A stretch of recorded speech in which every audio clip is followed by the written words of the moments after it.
took classes और prelims के लिए specifically one thing I'll say क्योंकि 2020 में I could not clear prelims. One thing that is very important is कि आपकी अटेम्प्टिंग स्ट्रैटेजी थोड़ी अलग होनी चाहिए और ये स्ट्रैटेजी बताएंगे और पढ़ाएंगे देश के सबसे लोकप्रिय और जाने माने शिक्षक ओजांग सर, और वो भी सिर्फ 99 रुपीज में, यानी कि 99 रुपए में। तो जल्दी करें और इस सुनहरे मौके का फायदा उठाएं। याद रखें कि ये फीस केवल हमारे उज्जांक एडू ऐप पर ही अवेलेबल है, और अगर आप हमारे काउंसलर्स को कॉल करते हैं तो आपको देने होंगे 199 रुपीज, यानी कि 199 रुपए। तो जल्दी से ओजांक एडू ऐप डाउनलोड करें और जुड़ जाएं ओजांक सर के 99 रुपए वाले प्रीलिम्स, जीएस और सी सेट के बैच में। दोस्तों, अपने सपने को पूरा करने के लिए एक ट्राई तो बनता है।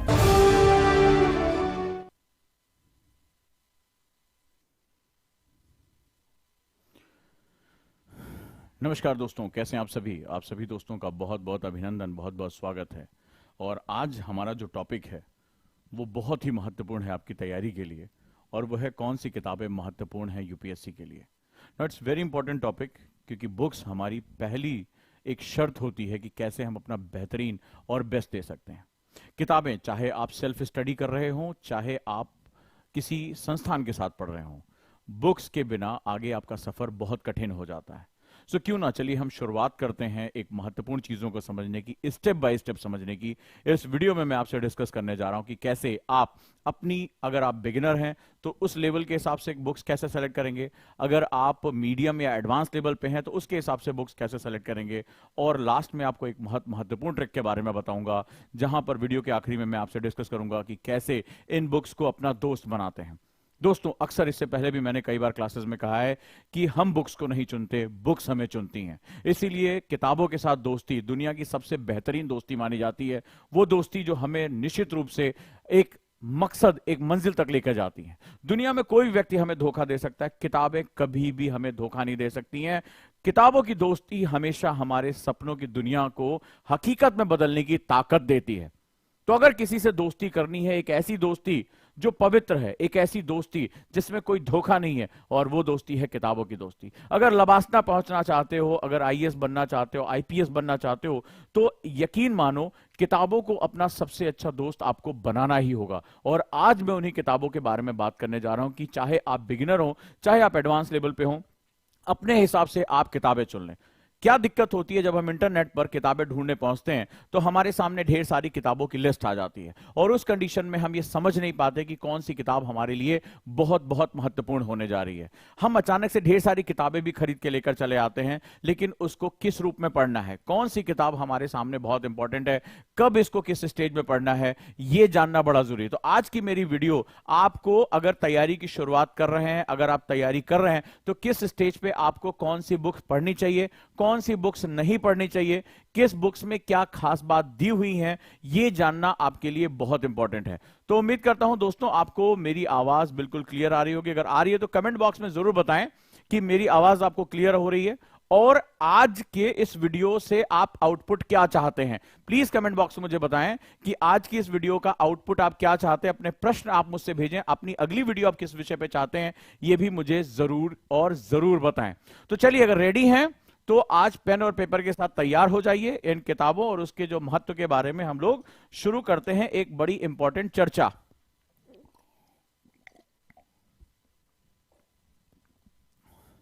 कमेंट बॉक्स में लिखिए yes sir, we are ready.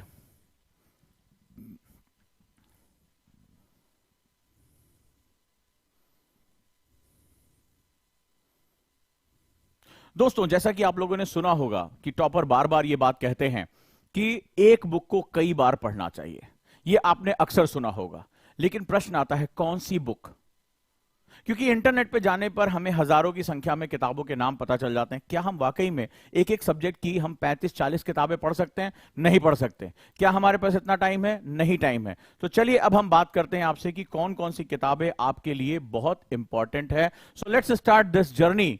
और इस किताब का नाम है सेगमेंट कौन सी किताबें महत्वपूर्ण है यूपीएससी आईएएस के लिए।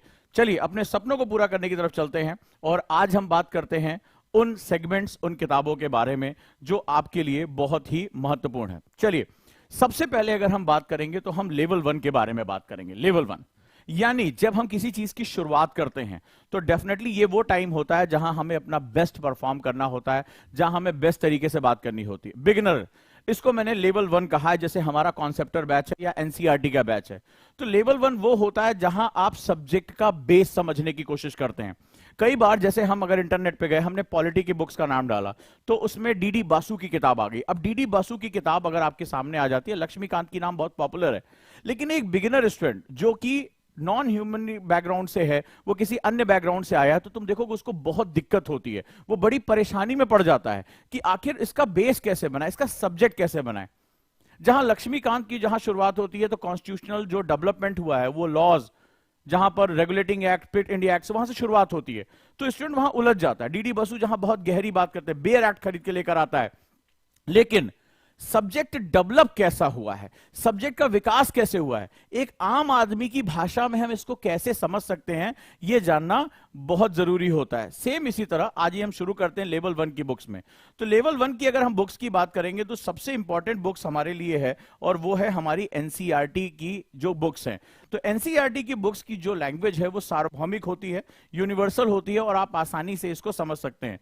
तो एनसीईआरटी की बुक्स हिंदी या इंग्लिश दोनों में सबसे इंपॉर्टेंट जो है सेगमेंट हमारे लिए होता है। तो कौन कौन सी बुक्स आपके बहुत काम की है जिसको पढ़कर आप अपना बेस बना सकते हैं? ये कहानियों के माध्यम से, इजी लैंग्वेज के माध्यम से सब्जेक्ट को समझना कि सब्जेक्ट डेवलप कैसे हुआ है, ये सबसे इंपॉर्टेंट काम होता है। तो चलिए हम शुरुआत करते हैं, अवर पास्ट के बारे में बात करते हैं। राइट, यानी कि हमारी जो 6ठी क्लास की एनसीईआरटी क्लास 6 की अवर पास्ट पार्ट 1 यानी हमारा अतीत प्रथम भाग, दूसरा क्लास जो 7th की अवर पास्ट पार्ट 2, क्लास 8th की अवर पास्ट पार्ट 3 और न्यू एनसीईआरटी की मैं बात कर रहा हूं जो नए तरीके से डेवलप करके यहां लिखी गई है।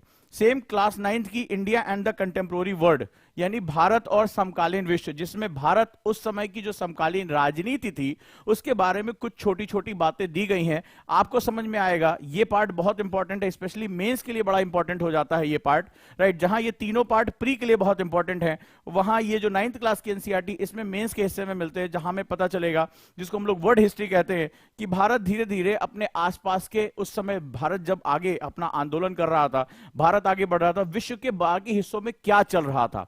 राइट, तो ये एक बहुत इंपॉर्टेंट सेगमेंट होता है, ये आपके लिए क्लास बहुत महत्वपूर्ण हो जाती है। अगला अगर हम बात करें तो क्लास 9th की जो हिस्ट्री है, जिसको हम लोग बोलते हैं India and the contemporary world part 2 यानी भारत और समकालीन विश्व का द्वितीय हिस्सा जो आगे हमारा जाता है।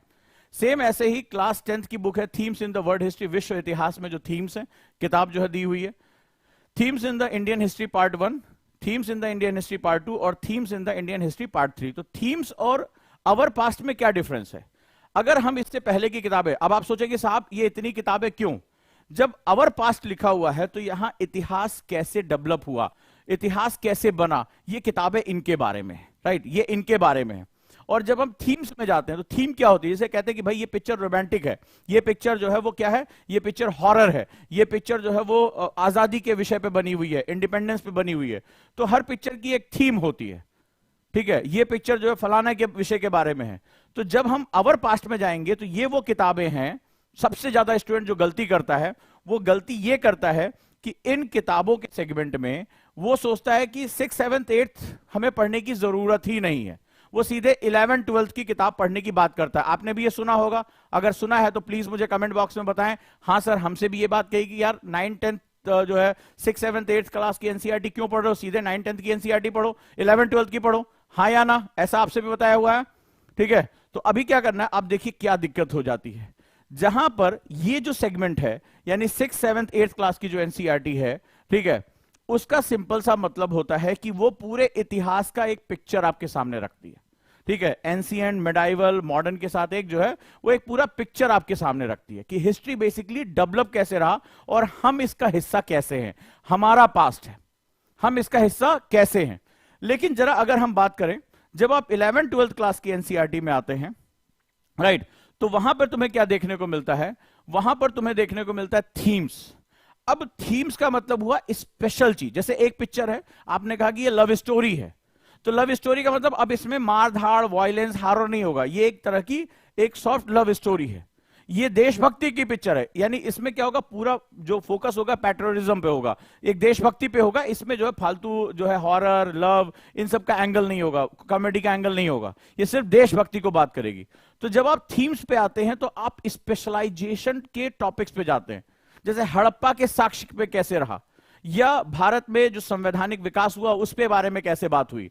तो अगर जैसे आपको जब कोई अधकचरा ज्ञान दे देता है कि भाई ऐसे नहीं ऐसे होगा, तब आप उसमें फंस के रह जाते हैं, आप उसको नहीं समझ पाते हैं, वहां आपके साथ एक बड़ी दिक्कत हो जाती है। अब समझना, ये आपको नहीं पता चलेगा, ठीक है, आपको नहीं पता चलेगा कि ये कैसे हो रहा है। सीधे बोला रहे 11th-12th की पढ़ लो, मोर देन इनफ है। लेकिन 11th-12th की एनसीईआरटी बेसिकली एक थीम है, एक थीम है, एक पर्टिकुलर। लेकिन वो थीम डेवलप कैसे हुई, जब तक तुम उस पूरे के बारे में नहीं जानोगे, और वो पूरे की नॉलेज तुम्हें कहां मिल रही है, इस छोटे सेगमेंट में, जहां हिस्ट्री का विकास कैसे हुआ, ये जो सब कुछ चीजें चल रही हैं, ये हड़प्पा के बारे में थोड़ी जानकारी, थोड़ी सी जानकारी मौर्य के बारे में, थोड़ी गुप्त के बारे में, एक जो बिगिनर है उसको एक फंडामेंटल देता है। इसको हम लोग बोलते हैं कॉन्सेप्ट बिल्डिंग प्रोसेस। तो अगर आपको कॉन्सेप्ट बनाना है तो इन बुक्स को मत छोड़ना।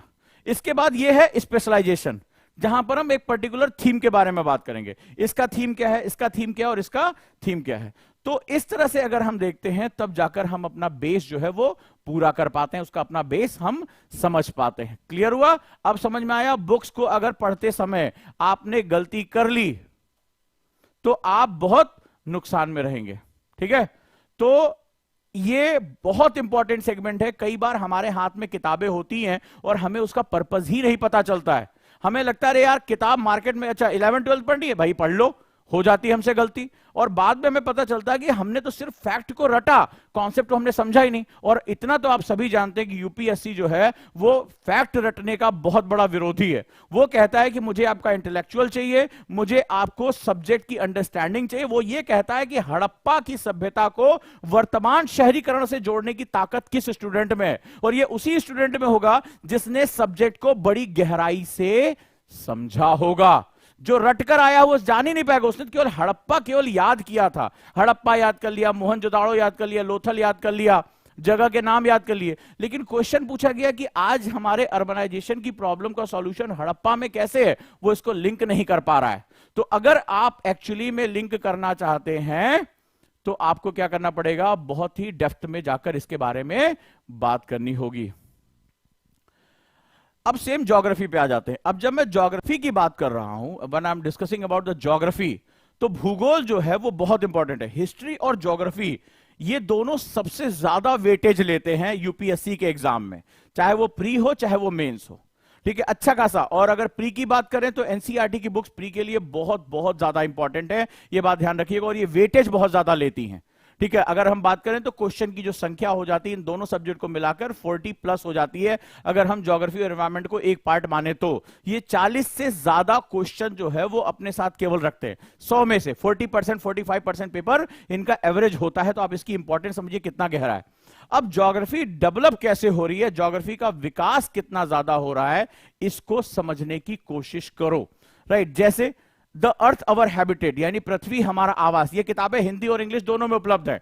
ये किताबें कहां आपको फ्री में डाउनलोड करने को मिलेगी, ये भी अभी आपको वीडियो में बताऊंगा कि ये सारी किताबें बिना खरीदे आप कैसे प्राप्त कर सकते हैं। ये अभी मैं वीडियो में आपसे बताने जा रहा हूं, आपको बाकायदा लिंक के साथ बता दूंगा। इसकी समरी भी कहां आप बिना पेमेंट किए फ्री में क्रॉस कर सकते हैं, ये भी आपको इस वीडियो में बताने जा रहा हूं कि आपको इसमें से कोई किताब हिंदी इंग्लिश में खरीदने की आवश्यकता नहीं रहेगी, right. The earth our habitat, our environment, हमारा जो है पर्यावरण, ये हमारा 7th क्लास की एनसीईआरटी हो गई।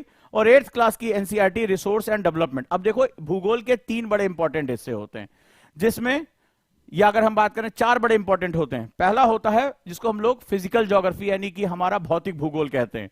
तो 6th क्लास की एनसीईआरटी भौतिक भूगोल की पूर्ति का साधन बनती है। फिर अवर एनवायरमेंट, पर्यावरण, मैंने बताया ना कि पर्यावरण से बहुत ज्यादा क्वेश्चन आते हैं, तो 7th क्लास की एनसीईआरटी पर्यावरण का बेस रखती है। 8th क्लास की एनसीईआरटी इकोनॉमिक ज्योग्राफी यानी आर्थिक भूगोल, रिसोर्स एंड डेवलपमेंट, आर्थिक भूगोल का बेस रखती है। और 9th और 10th क्लास की एनसीईआरटी इंडियन ज्योग्राफी यानी कंटेम्प्रोरी इंडिया का बेस रखती है। तो फिजिकल ज्योग्राफी, भौतिक भूगोल, पर्यावरण भूगोल और साथ साथ आर्थिक भूगोल यानी इकोनॉमिक ज्योग्राफी, इन सब का बेस तुम्हें 10th तक मिलता है। हम लोग क्या करते हैं, तुमने सुना होगा, यहां भी ज्यादातर लोग कहते हैं यार केवल 11th 12th की पढ़ लो, आगे तुम्हें पढ़ने की कोई जरूरत नहीं है। तो मैं यहां आपसे ये कहूंगा, अगर आप ज्योग्राफी को रटना चाहते हैं, अगर आप केवल उसको रट कर याद करना चाहते हैं, तो केवल 11th 12th की पढ़िए। लेकिन अगर ज्योग्राफी में जो हर साल 21 से 25 क्वेश्चन आते हैं, उसकी डेप्थ को समझ के करना चाहते हैं, तो आपको इनसे गो थ्रू होना पड़ेगा।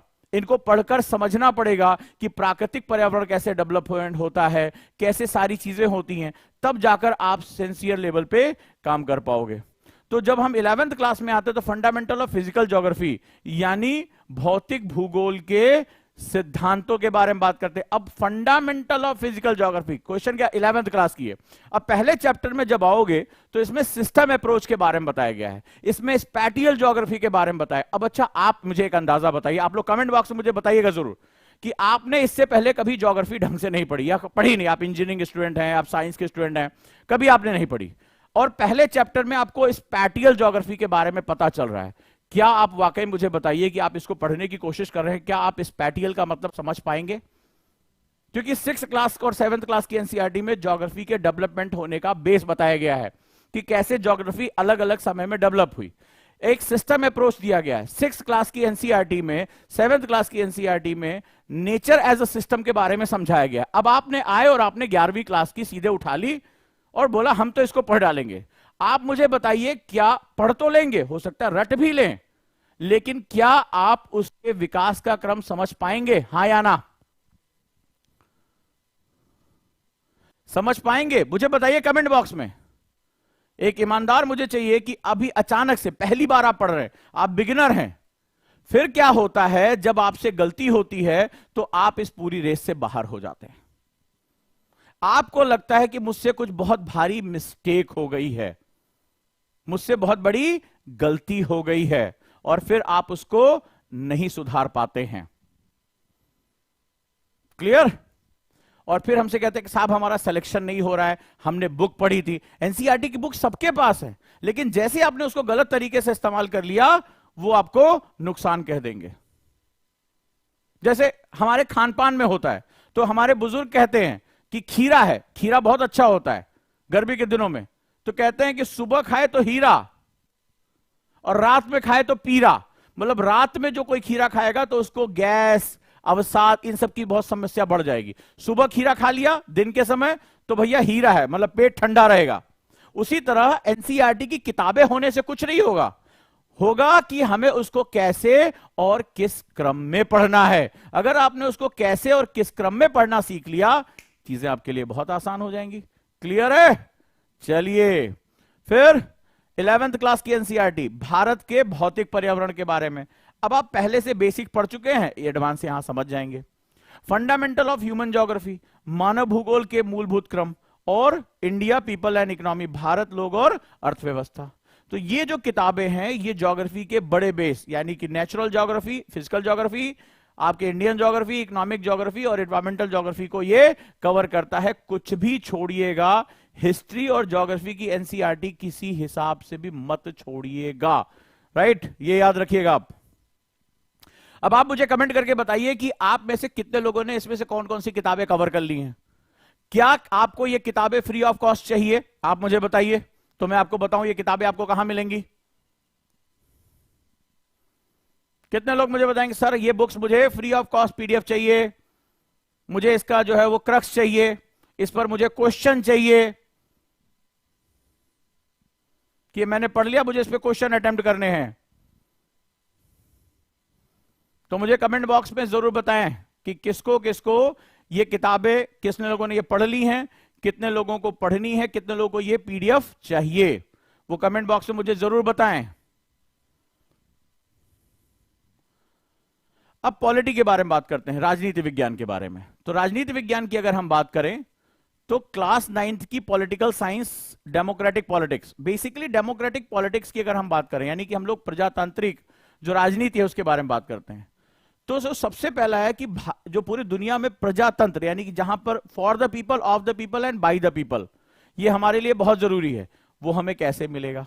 तो हम इसके बारे में बात करेंगे।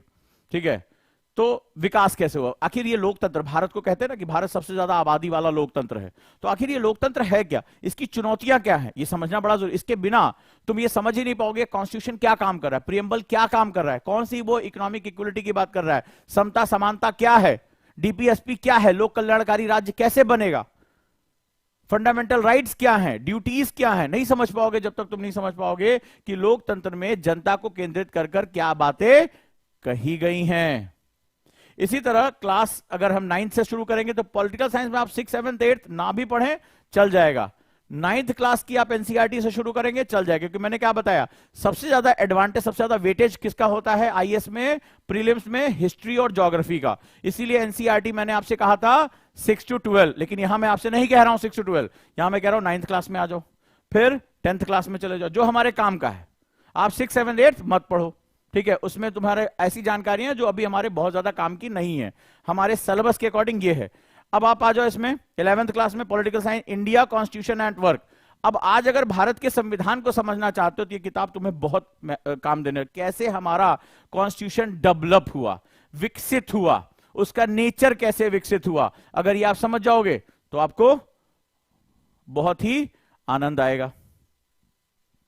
इसी तरह क्लास 11th की पॉलिटिकल थ्योरीज, तो राजनीति विज्ञान अगर है तो राजनीति विज्ञान को कुछ सिद्धांत गवर्न करते हैं, उसी जैसे मान लो समाजवाद का सिद्धांत है, हमारा पूंजीवाद का सिद्धांत है, लोकतंत्र का सिद्धांत है, तो इन सिद्धांतों को देने वाले या ये सिद्धांत क्या हैं, लोक कल्याणकारी गांधी का सिद्धांत है, तो ये सिद्धांत क्या है। इसी तरह कंटेम्प्रोरी वर्ल्ड पॉलिटिक्स यानी समसामयिक विश्व राजनीति, तो आज की विश्व की राजनीति में बहुत कुछ चल रहा है। अगर हम पुतिन के बारे में बात कर रहे हैं, अगर हम आज जेलेंस्की के बारे में बात कर रहे हैं, हम ऋषि सुनक के बारे में बात कर रहे हैं, तो वो लोग की अपनी पॉलिटिक्स है, वो पॉलिटिक्स कैसे चल रही है ये आपको समझ में आएगा, राइट। और politics in India since independence, आजादी के बाद हमारी राजनीति क्या रही। कई बार हम कहते हैं कि हम फेलियर है, कई बार हम सक्सेसफुल दिखाई पड़ते हैं हमारी पॉलिटिक्स में। अगर आपके ऊपर कोई एक आपराधिक केस हो जाए, आप कोई भी सरकारी नौकरी का फॉर्म नहीं भर सकते, लेकिन आप इलेक्शन लड़ सकते हैं, तो ये बड़ा अजीबोगरीब नेचर है तुम्हारे यहां। तुम किसी भी नौकरी के लिए आवेदन करते हो, तुम्हारा पढ़ा लिखा होना जरूरी है, लेकिन राजनीति में तुम्हारे लिए ये चीजें नहीं है। तो कई बार दिमाग में चीजें आती होंगी ना कि हमारी राजनीति, मतलब हम किसी छोटी सी नौकरी के लिए भी जाते हैं तो हमारा मैट्रिक पास होना, 12th पास होना बहुत जरूरी है, परसेंटेज लाना जरूरी है, लेकिन जब हम राजनीति में लोगों को शासन करने जा रहे हैं, पॉलिसीज बनाने जा रहे हैं, हमारा पढ़ा लिखा होना कोई जरूरी नहीं है। तो ये कैसी अजीबोगरीब चीज है। तो इस विषय में जो सोच है, ये बेसिकली ये किताबें तुम्हारी सोच पैदा करती हैं, ये तुम्हें कंटेम्प्रोरी सेगमेंट्स देती हैं। तो ये जो किताबों का पर्पस अगर समझ पाए कि मेरा पर्पस क्या पढ़ने का, तुम्हारे लिए चीजें बहुत बहुत आसान हो जाएंगी। यहां तक आपको चीजें समझ में आई कि किताबों को दोस्ती कैसे करनी है, किताबों से दोस्ती कैसे करनी है।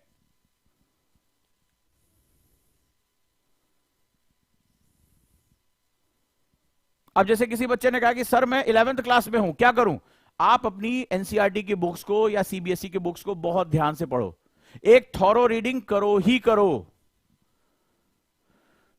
अब आ जाता है इकोनॉमिक्स में, तो इकोनॉमिक्स में जो हमारी किताबें हैं वो एनसीईआरटी की बहुत डेप्थ में हेल्प नहीं कर पाती, क्योंकि माइक्रो इकोनॉमिक्स की बुक ज्यादा होती हैं। तो मैंने यहां सिर्फ 3 किताबों को यहां पे पहले लेवल पे सेलेक्ट किया है। 9th क्लास की इकोनॉमिक्स, तो आपको बेसिक समझ में आया कि इसमें भी कुछ चैप्टर्स ही आपको डील करने हैं, सारे नहीं डील करने हैं। फिर 10वीं क्लास की अंडरस्टैंडिंग इकोनॉमिक डेवलपमेंट यानी आर्थिक विकास की समझ, ये तुम्हारे लिए इंपॉर्टेंट हो सकती है, क्योंकि आर्थिकी में कैसा हुआ, कहानियों के थ्रू आपको ये चीज पता चल जाएगी। और क्लास 11th की इकोनॉमिक इंडियन इकोनॉमिक डेवलपमेंट यानी भारतीय आर्थिक विकास के बारे में ये बात करता है कि कैसे हम कृषि में हमने क्या किया, कैसे हमने उद्योगों में काम किया, सर्विस सेक्टर में कैसे काम किया, बहुत सी हमारे हम फेमाइन से कैसे निपटे। तो भारत के सामने जो बहुत बड़ी लार्जर समस्या है वो यहां पर काम आती है।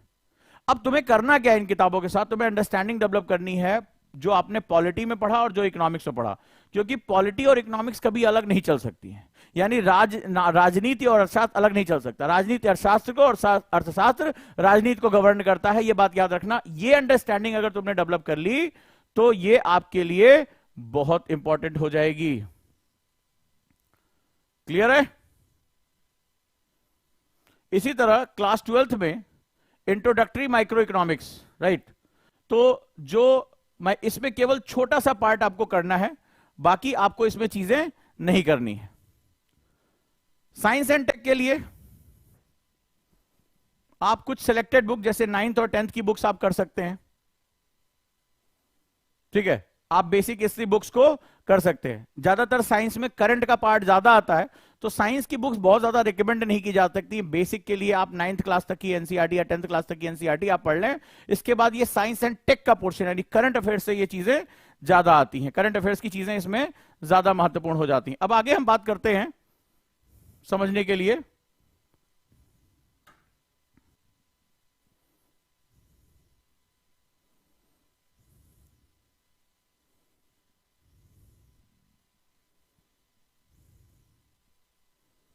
चलिए यहां तक कोई क्वेश्चन?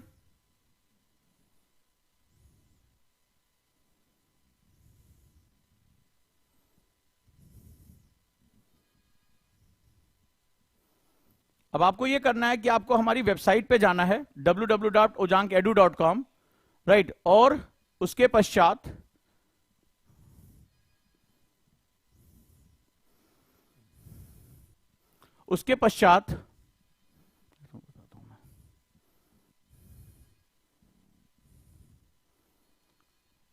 आप वहां पर फ्री पीडीएफ डाउनलोड कर सकते हैं। कहां पे? ojankedu.com पे आप जाएंगे और आपको फ्री पीडीएफ वहां पर मिल जाएगी। साथ ही साथ दोस्तों, जो लोग मेरे साथ जुड़ना चाहते हैं आईएएस प्रीलिम्स के लिए, वो लोग मेरे साथ जुड़ सकते हैं आईएएस प्रीलिम्स के बैच में। फिर से कई बच्चों ने कहा कि हम लोग जो है वो लेकर आ रहे हैं। कई लोगों ने कहा कि सर हम उस समय एडमिशन नहीं ले पाए। दोबारा एडमिशन मैंने ओपन किया है और वो एडमिशन है तुम्हारा 99 रुपए में, जी हाँ 99 रुपीज में आईएएस प्रीलिम्स जो 15 नवंबर से शुरू हो रहा है और सीसेट जो 21 नवंबर से शुरू हो रहा है, मात्र 99 रुपए में। अगर आप ओजांग एडू ऐप पे जाते हैं, डाउनलोड करते हैं, तो वहां पर आपको ये बैच मिल जाएगा। साथ ही साथ एनसीईआरटी की जो किताबें हैं वो ओजांग एडू की वेबसाइट पर आपको मिल जाएंगी। वहां जाकर आप उसको डाउनलोड करें और वहां पर उसको पढ़ें, फ्री ऑफ कॉस्ट है। उनके जो है वो समरी भी है वहां पे उपलब्ध।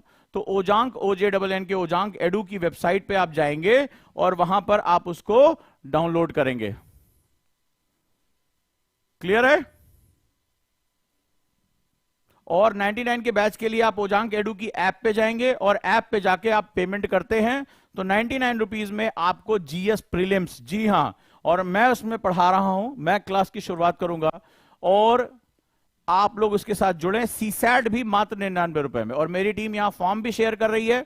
आप वो फॉर्म भी वहां पर आप दे सकते हैं, उसको जो है फिल कर सकते हैं या दिए गए नंबर पे आप कॉल कर सकते हैं, राइट। तो हमारे पास से आपके पास कॉल बैक आ जाएगी और आप वहां पर जो फॉर्म है उसके हिसाब से आप लोग जो है उसके साथ जुड़ जाएंगे। और छठ की जो है वो पूरी पूजा हो चुकी है, अब आशीर्वाद लेके आप आ चुके हैं। अब मौका है इसके साथ जुड़ने का, इस आंदोलन का हिस्सा बनने का, बेहतरीन करने का। तो जुट जाइए और अब तैयारी में जान झोंक दीजिए और सभी के लिए आप लोग इसके साथ जुड़े और अपने आसपास के लोगों को बताएं। तमाम तरह के अधिकारियों ने इसको सर आंखों पे लिया, इतनी इसकी प्रशंसा की, क्योंकि आज एक गरीब का बच्चा भी जो है वो 99 रुपए में आईएएस प्रीलिम्स की तैयारी का सपना देख सकता है, सीसैट को क्रैक करने का सपना देख सकता है। और ये आपके समर्थन के बिना संभव नहीं है। ये एक आंदोलन है, एक जो है मुहिम है, एक परिवर्तन की मुहिम है, और आप अगर इसका साथ देंगे तो डेफिनेटली हम विजेता बन के निकलेंगे। 99 रुपए में, कहते हैं कि इसमें एक पिज्जा भी नहीं आता, एक ट्राई तो बनता है। तो चाहे आपको 2025 में एग्जाम देना, 26 में एग्जाम देना हो, जो टॉपिक्स हैं प्रीलिम्स के वो बहुत ही सेम रहेंगे। जीएस में 100 से ज्यादा लेक्चर, इसी तरह सीसैट में 60 से ज्यादा लेक्चर, और एक कंप्रीहेंसिव तैयारी आपकी यहां पर होगी। तो जुट जाइए, सोचिए मत, अपने साथ भी सबको लेकर आइए। दिए गए उस पर नंबर पे कॉल कर सकते हैं, फॉर्म आप भर सकते हैं, हमारे काउंसलर आपसे बात करेंगे, राइट। तो पूरी ताकत लगा दीजिए। और अगर आपको यह प्रयास अच्छा लग रहा है तो आप कमेंट बॉक्स में जरूर बताएं मुझे, और अगली वीडियो किस टॉपिक पे होनी चाहिए, कौन सी ऐसी समस्या है जो आपको सफल होने से रोक रही है, मुझे कमेंट बॉक्स में जरूर लिखें, ताकि उसमें जो बेस्ट कमेंट है, जो बेस्ट जरूरत है, उसको देखते हुए मैं आपके वीडियो बना सकूं और आपकी समस्या का मैं समाधान लेकर आ सकूं। राइट दोस्तों, तो जुट जाइए पूरी तरीके से। और अब हम लोग मिलते हैं अगले चरण में, और इस महामुहिम में हमारा साथ दीजिए, जुटिए। और मेरा टारगेट है गांव देहात गरीब हर बच्चा हमारे साथ पढ़े, हर बच्चा पढ़े, एक ट्राई तो बनता है। और साथ ही साथ आ जाइए। अगर आपको बुक्स की आवश्यकता है तो उजांक एडू ऐप पे हम लोग मिलते हैं, जुड़ते हैं और वहां पर उसको पूरा करते हैं। क्लियर है? उजांक एडू की वेबसाइट पे जाइए और आप एनसीईआरटी की पीडीएफ डाउनलोड ले लीजिए। तो चलिए दोस्तों, आज की क्लास कैसी लगी मुझे बताएं। अगली वीडियो में आपसे मैं लेवल 2 के बारे में बात करूंगा कि लेवल 2 कैसे है। अब किसी ने पूछा है सर किताबों से दोस्ती कैसे करें। किताबों से दोस्ती, किसी से साथ दोस्ती करने का पहला नियम क्या होता है? तुमने जब किसी से दोस्ती की होगी, बड़ा अच्छा इन्होंने क्वेश्चन पूछा है और लगे हाथ में इनके सवाल का जवाब भी देना चाहता हूं। बहुत प्यारा क्वेश्चन है इन्होंने पूछा है और बड़ा प्यारा है कि किताबों से दोस्ती कैसे करें। लगे हाथ, किताबों से दोस्ती कैसे करें।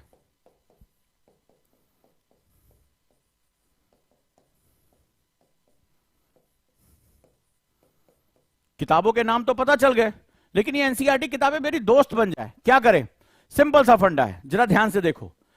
आप किसी एक अनजानी जगह पर जाते हैं तो आपके सामने कई लोग होते हैं, ठीक है? कई लोग होते हैं।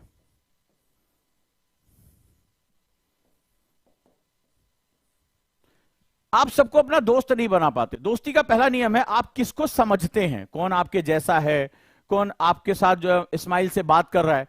तो समझना जो होता है, अंडरस्टैंडिंग, वही दोस्ती का सबसे पहला तरीका। कहते हैं ना कि हम एक दोस्त दूसरे दोस्त को बहुत अच्छे तरीके से समझता है। एक दोस्त समझता है, उसके सुख दुख को समझ जाता है, बिना कहे समझ जाता है, वही दोस्त होता है। तो जब हम अपनी किताबों की बेसिक अंडरस्टैंडिंग लेंगे, जब एनसीईआरटी की बुक्स पढ़ेंगे, तो ही हमारी उनके साथ दोस्ती हो पाती है। तो दोस्ती करने का तरीका उसको रटना नहीं है। इस कॉलेज में, इस क्लास में ढेर सारे लोग हैं, सब आपके दोस्त नहीं हो जाते हैं।